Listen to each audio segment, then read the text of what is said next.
इसने बताया, इसका विशेषताएं बताया कि इसमें कितने रज्जु, 2 रज्जु होते हैं और दोनों एक दूसरे के क्या होते हैं, पति समांतर होते हैं। पति समांतर मतलब एक फिर इधर से तो दूसरा फिर इधर से, ये तो है 5 से 3 ये है, तो ये कौन सा हो गया, ये भी 5 से 3 है, लेकिन कैसा दिशा में, पति समांतर। पति समांतर जान रहे हो, एक तो ये हो गया क्या, समांतर, ये क्या हो गया, पति समांतर। तो ये हमेशा जो जिस तरह सीढ़ी रहता है, लैडर सीढ़ी, गोल वाला सीढ़ी ऐसे करके जो रहता है, एक सिंपल सीढ़ी देखा है, यस सर, सीढ़ी को जाता है कि गरीब, हाँ सर, हाँ इस टाइप का कुछ करता है, बोलो भी सीढ़ी बोलो, बात तो वही है। अगर वही पास वाला बहुत टेढ़ा मेढ़ा करते हैं, मतलब इसको फिक्स रखते हुए क्या करता है, ऐसे गोलनुमा बना रहा है, तो कैसा संरचना बनेगा, डीएनए का संरचना बनेगा। और डीएनए और यहाँ सीढ़ी के बीच में क्या दिख रहा है आपको, समांतर संगत दिख रहा है, तो इसमें भी दिखता है। इस तरह पटरी ऐसे लहरिया कट मारता है, यहाँ भी लहरिया कट होगा। अभी जानता है ना लहरिया कट क्या होता है, और वे मारते हैं नहीं, हाँ पहले सुनो, त्याग कम भाजो कर देखो, कभी मुट्ठा हो जाएगा। हाँ 2 स्टैंड होते हैं, दोनों एक दूसरे के प्रति समांतर होते हैं। ये श्रृंखला किस चीज का बना हुआ है, पॉलीन्यूक्लियोटाइड का बना हुआ है। किस चीज का, पॉलीन्यूक्लियोटाइड। ये पॉलीन्यूक्लियोटाइड में कितने घटक होते हैं, 3 घटक होते हैं। कौन कौन से, नाइट्रोजन 4 पेंटोस शर्करा और फॉस्फेट समूह जो है इसका बैकबोन बनाता है। बैकबोन बोले तो रीढ़ की हड्डी बनाता है, नहीं वाला रीढ़ की हड्डी। तो उसी तरह से इसका जो बैकबोन होता है कौन, पेंटोस शर्करा और फॉस्फेट समूह बनाता है। बचा कौन, नाइट्रोजन 4। इस तरह से नाइट्रोजन 4 इसमें लगा रहता है यहाँ पर एक दूसरे के साथ। अब कौन किसके साथ है वो दूसरा पार्ट में बात करेंगे, ऐसे लगा रहता है, ठीक है ना। और टोटल एक हेलिक्स में, हेलिक्स किसको बोला जाएगा, हेलिक्स किसको बोला जाता है, एक घुमावदार। देखो एक घुमावदार किसको बोलेंगे, यहाँ से लेकर यहाँ तक और यहाँ से लेकर यहाँ तक। इसका मतलब ये हुआ क्या, एक हेलिक्स। ऐसे भी ले सकते हैं, अगर हम तीसरे से लेंगे तो दूसरा जहां पर क्रॉस करेगा उसी को ना बोलेंगे पूरा एक हेलिक्स, तो इसी को बोला जाता है हेलिक्स। एक हेलिक्स में कितने नाइट्रोजन क्षार मिलते हैं, 10 नाइट्रोजन क्षार के ऊपर। कितने, 10 नाइट्रोजन क्षार के ऊपर, 10 बेस पेयर। पेयर मतलब जोड़ा, और एक है तो साथ में ये भी तो आता है, ठीक है। हमेशा प्यूरीन के साथ बना रहा है, पायरिमिडीन आता है। प्यूरीन में कौन कौन बताया है, प्यूरीन में कौन कौन बताया है, एडेनिन ऑर्गेनिक यार, प्यूरिन में बोला, प्यूरीन में कौन है, एडेनिन। अब पायरिमिडीन कौन है,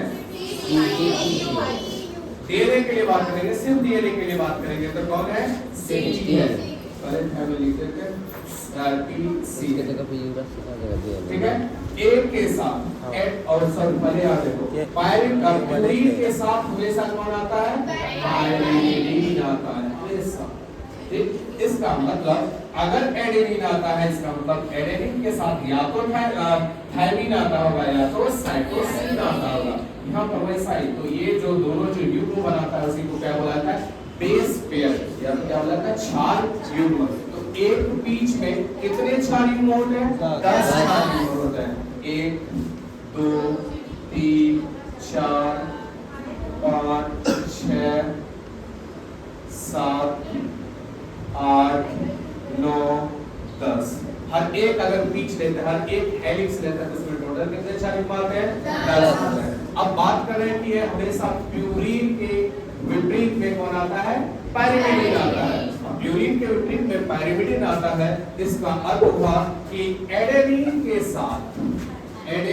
साथ हमेशा बॉन्ड कौन बनाता है, थायमिन बनाता है। ए के साथ हमेशा कौन आएगा, टी आएगा। और साइटोसिन के साथ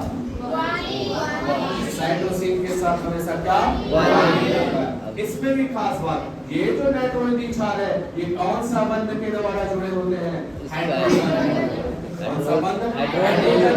कितने हाइड्रोजन बॉन्ड एडेनिन और थायमिन के बीच में, 2 हाइड्रोजन बॉन्ड। साइटोसिन कॉलिन के बीच में 3 हाइड्रोजन बॉन्ड। याद रखना पड़ेगा, ठीक है ना। फिर से बोल रहे हैं ए विल्किंस और फ्रैंकलिन के अध्ययन के आधार पर जेम्स वाटसन और फ्रांसिस क्रिक डीएनए की कौन सी संरचना देता है? द्विकुंडली संरचना, डबल हेलिकल मॉडल जिसको बोला जाता है, द्विकुंडली संरचना देता है। इसके अनुसार क्या बोला गया?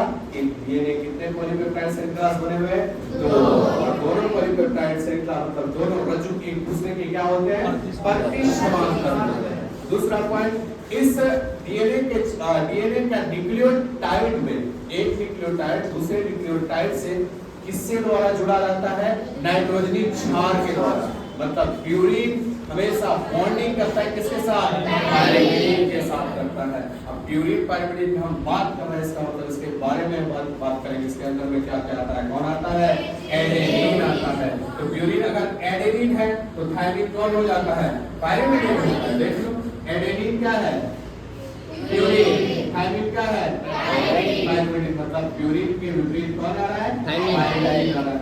एडेनिन और थायमिन के बीच में कितने हाइड्रोजन बॉन्ड? Hydrogen bond. उसी तरह अब एग्जांपल लेते हैं। ठीक, यहाँ साइटोसिन क्या है? प्यूरिन क्या था? पायरिमिडीन है। पायरिमिडीन है तो पायरिमिडीन का कौन जुड़ेगा? पायरिमिडीन से प्यूरिन जुड़ेगा। तो ये पायरिमिडीन, तो ये क्या है? प्यूरिन। ऐसा कभी नहीं हो सकता है कि पायरिमिडीन पायरिमिडीन से करेगा या तो प्यूरिन प्यूरिन के साथ बॉन्डिंग करेगा, ये हो ही नहीं सकता, इम्पॉसिबल है। और साइटोसिन और गुआनिन के बीच में C और G के बीच में कितने हाइड्रोजन बॉन्ड? मतलब किसी तरह संरचना बनता है। क्या तो सब पता करता उसके बारे में? ये जब पूरा संरचना के बारे में देखा, माइक्रोस्कोप से देखा तो उसको दिखा कि 3 हाइड्रोजन बॉन्ड है इसके बीच में। ये तो इसलिए देखा, हम यहाँ कैसे पता लग रहा है? प्रैक्टिकल तो कुछ ऐसा है नहीं। ठीक है ना, तो सीधन भी नहीं है। एडेनिन के साथ हमेशा थायमिन ही जुड़ता है। सबका अपना बॉन्डिंग साइट होता है ना, अपना स्थल होता है सबका। एडेनिन के साथ थायमिन ही जुड़ेगा। अब यहाँ पर बात कर रहे हैं कि ये क्या है? ये क्या है? ये अगर इंग्लिश अच्छा है तो हिंदी बोलो तुम लोग। क्षार होता है, ठीक है ना? क्षार। साइटोसिन क्या है? क्षार। क्षार मतलब क्या है? नाइट्रोजनी क्षार। हर जगह नाइट्रोजनी क्षार हम वर्ड यूज कर ही नहीं सकता है, ठीक है ना? तो साइटोसिन, गुआनिन, एडेनिन, थायमिन, इसी तरह का जितना भी रहता है, एक हेलिक्स में कितना बोले? टोटल 10 रहता है। और एक खास बात, प्रत्येक नाइट्रोजनी क्षार युग्म के बीच में, प्रत्येक बेस पेयर के बीच में कितने दूरी होता है? 0.34। हाँ बोलो सही। 0.34 25 0.34 0.34 नैनोमीटर हर एक क्षार युग्म के बीच में। यहाँ से यहाँ तक का अगर दूरी लिया जाए तो नापा गया कितना? 0.3 नैनोमीटर। कोई भी नाइट्रोजन क्षार युग्म बोलो, यहाँ से लेकर यहाँ तक का बीच का देखा गया तो कितना? 0.3 नैनोमीटर। तो प्रत्येक क्षार युग्म के बीच में कितना दूरी? 0.4 नैनोमीटर। 1 नैनोमीटर बराबर कितना होता है? 10 के पावर -1 1 एनएम बराबर होता है 10 पर पावर माइनस 9 मतलब -9 मीटर होता है। -9। अगर आपसे पूछा जाए ये प्रत्येक क्षार युग्म के बीच में आपको क्या दिख गया? एक बेस पेयर के बीच में दिख गया कितना? 0.3 नैनोमीटर। ये पूछ सकता है या तो इसके अलावा पूछेगा कि डीएनए की एक पिच या एक हेलिक्स की लंबाई कितनी होगी? 3.4 नैनोमीटर। कितना? 3.4 नैनोमीटर। क्यों 3.4 नैनोमीटर हुआ? क्योंकि प्रत्येक के बीच में कितना है? 0.34 नैनोमीटर। 0.34 नैनोमीटर है। तो हेलिक्स या पिच के बारे में बात करते हैं या एक कुंडली के बारे में बात करते हैं, तो एक कुंडली में कितने रहते हैं? 10। अब एक के बीच में कितना है? 0.34। 10 के बीच में दूरी कितना हो जाएगा? 10 के बीच में हो जाएगा 0.34 गुना 10 हो जाएगा 1.4 मीटर।